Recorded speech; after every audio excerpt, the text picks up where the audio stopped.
I'm Jill Wyoskowski, a librarian at Caroline Kennedy Library.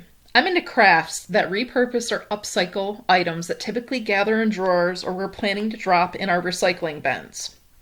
In this episode of Handmade at Home, I'll show you how to craft rose blooms in 6 easy steps from paper you have lying around the house.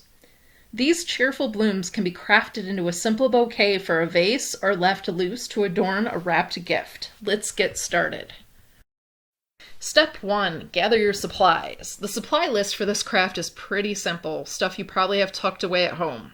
So paper, construction paper, book or magazine pages, newspaper, or brightly colored origami paper will be perfect. Scissors, glue, just a note, any type of liquid glue should work. I opted for the hot glue gun for speed.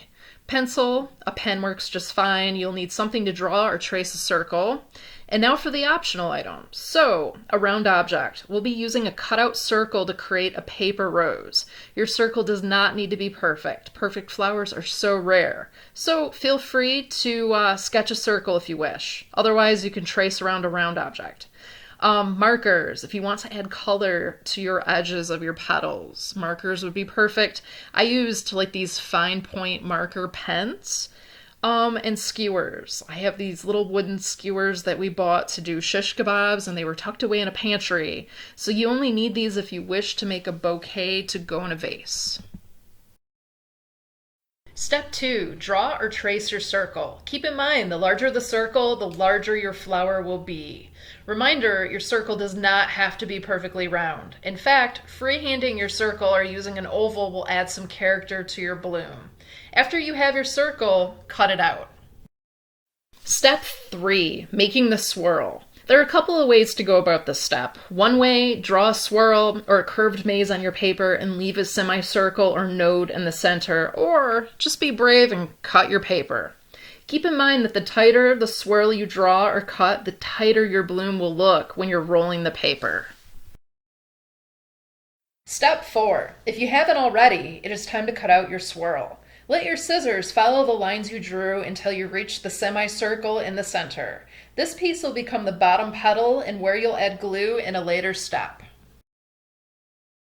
Here is an optional step. This is the perfect time to add color to the edges of your petal. I used fine point marker style pens and colored both edges of the paper as well as both sides of the paper. Step 5. Roll the swirl. Begin rolling from the tail of your swirl in small, tight increments. I found the first couple of rolls inward to be pretty awkward as I was just getting started. My fingers felt clumsy and too big. I managed to do these rolls with the paper on the table. It just felt easier that way. After about the 4th roll, I picked the paper coil up and I used both hands and it went super fast.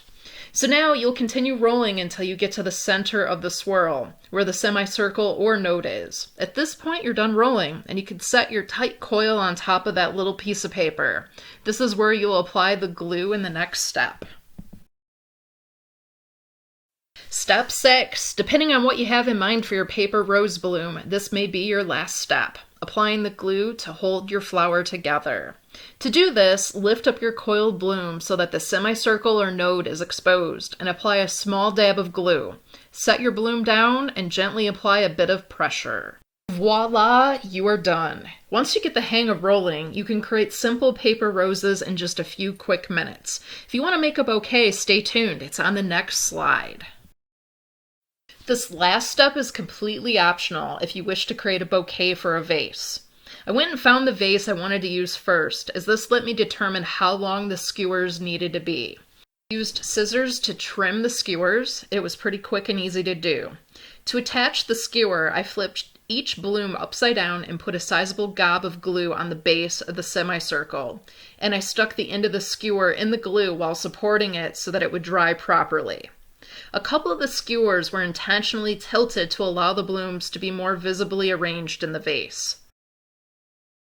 I hope you enjoyed this project. We'd love to see a picture of your paper roses. Please feel free to tag the library in your social media post and use the hashtag dhclibraries. I'm Jill Wyoskowski with Caroline Kennedy Library. Stay connected with us at dhcl.mishlibrary.org and on Facebook, Instagram, Twitter, and here on YouTube. Thanks for tuning in.